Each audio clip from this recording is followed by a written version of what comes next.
That's Coldplay on BBC Essex. And their new album, by the way, is out. It's called Ghost Stories. It sold 100,000 copies in the first 48 hours of being on sale. What a band they are. Coming up between now and 9 o'clock, well, it's a man, an Essex man called Ben Driscoll, who's walked from London to Warsaw for his job.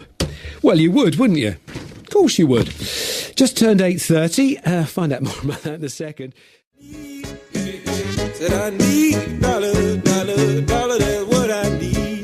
Lowy play. I need a dollar. Play that especially for Linda Stockwell, who lives in Raworth Lane. In Raworth, strangely enough. Yeah, she likes that song. It's 20 to 9. It is BBC Essex, and the lengths, honestly, Essex people will go to for their jobs is something that never fails to amaze us. But this morning, we're meeting a man who walked 1,000 miles for his. Performance artist Ben Driscoll is from Southend. He walked from London to Warsaw in Poland to find inspiration for his latest work. Well, you do, don't you? Ben and two colleagues will use their experiences from the walk to create a performance they've been invited to give at the Nomadic Arts Festival in Warsaw. And Ben's with us this morning. Morning, Ben. Good morning. Goodness me. I hope you walked here this morning. No, got a lift this morning. No. Yeah, and I'm resting now.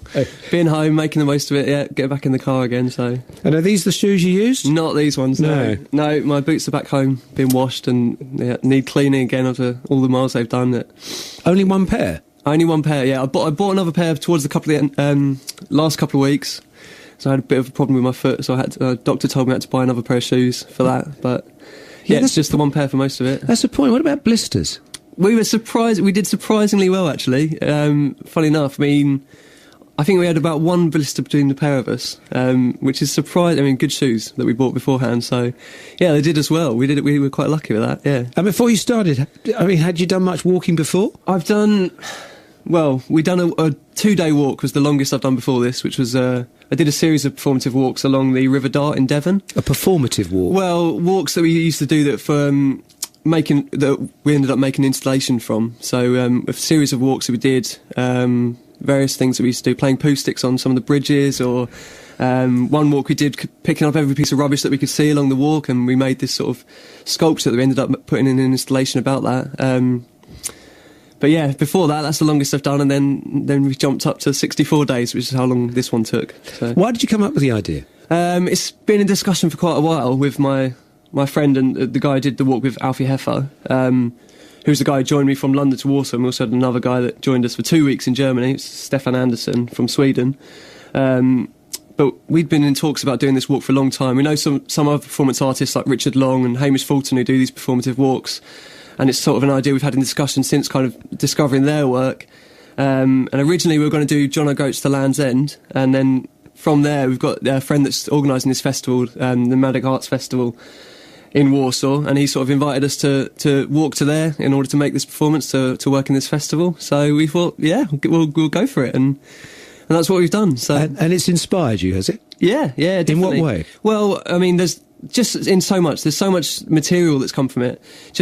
I think one of the most amazing things was how much people opened up to us. So they'd open up their houses, give us food, give us places to sleep. Just it caught the imagination of people that we met, and I think that's what was so amazing about it. It was just, so you've got a lot of stories. So many stories, yeah. And those stories going to be part of the performance? Definitely, yeah. We're still. I mean, it's still kind of. We're still making it. It's not finished. It's not a piece of finished work yet. But there's too much material to draw from, if anything. There's loads there. Just give us an example of one of the stories.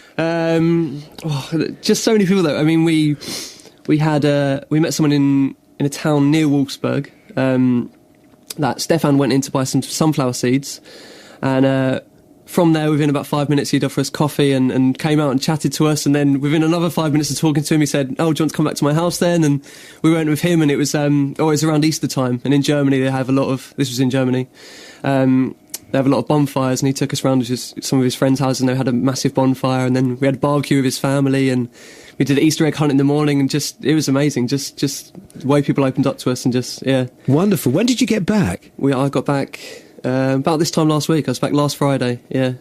And when's the performance in Warsaw? The performance in Warsaw is end of August. Uh-huh. Are you going to walk there? No, unfortunately not. We did want the original plan was to walk there and perform straight away. Seriously? That was the idea, so we kind of go straight into it, but I've got other sort of work commitments, unfortunately, so I had to be back by June. So it's the end of August. Whereabouts in Warsaw? Do you know yet? It's in I don't know exactly the exact location, but it's an old warehouse that I think we're working in Warsaw, and then it's another small village from there called Haciabauda, which is north of there.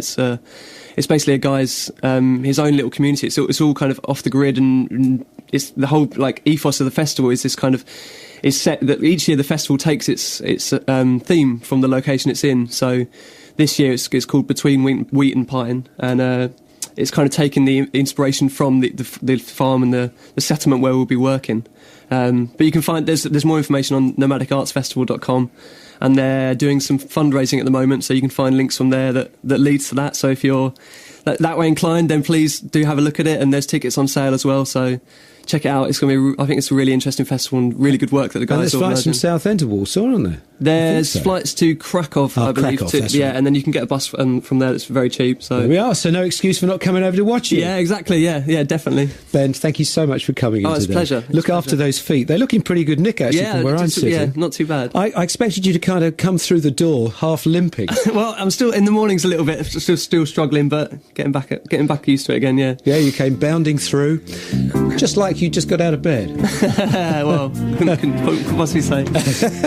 Ben Driscoll from Barling near Southend. Good luck to Ben and his mates.